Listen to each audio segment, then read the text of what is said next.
We have nearly 100 years' worth of natural gas and more than 250 years' worth of clean, beautiful coal. We will begin to revive and expand our nuclear energy sector, which I'm so happy about, which produces clean, renewable, and emissions-free energy. A complete review of U.S. nuclear energy policy will help us find new ways to revitalize this crucial energy resource. If you want to decarbonize the economy, there is an available energy source that could do that quickly, nuclear power. Yeah. Is that part of your plan if you're the president? There's no question that there are benefits, but we cannot think about it without thinking about waste. And what are we going to do with that? And under the current administration, what we've seen is under the veil of night, they were transporting into Nevada without any permission or authority from the leaders of that state. We cannot have an administration in the White House who overlooks the authority and the responsibility that state leaders have to make a decision about whether or not they want that. And I feel very strongly about that. And what the administration did in terms of taking waste and transporting it literally under the veil of night into Nevada was absolutely wrong. And as president, I would not stand for that. Take nuclear power, the biggest source of clean energy. It employs over 60,000 workers, including many of you. The key to meeting the goal of 100% clean power grid by 2035 depends a lot on it. That's why we're keeping existing plants open, restarting shuttered plants, and building America's first new nuclear plants in decades.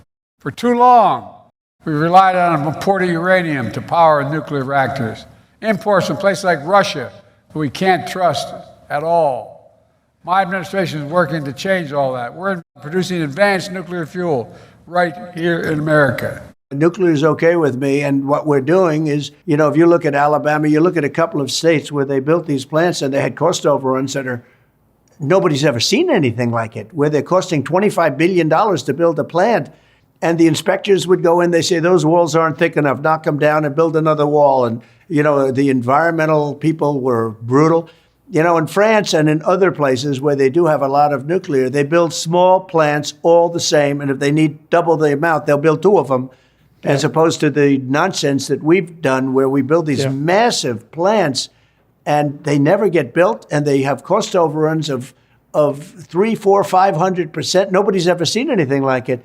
No, I'm okay with nuclear, but you have to do it in a way that makes sense. And they have nuclear applications today that can be built and can be built reasonably inexpensively. But nuclear certainly is very strong power.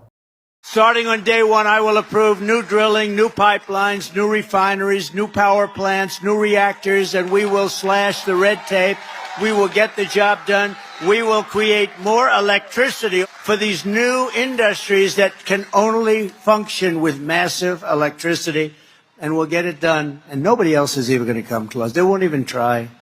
We will invest in biomanufacturing and aerospace, remain dominant in AI and quantum computing, blockchain and other emerging technologies, expand our lead in clean energy innovation and manufacturing so the next generation of breakthroughs, from advanced batteries to geothermal to advanced nuclear, are not just invented, but built here in America by American workers.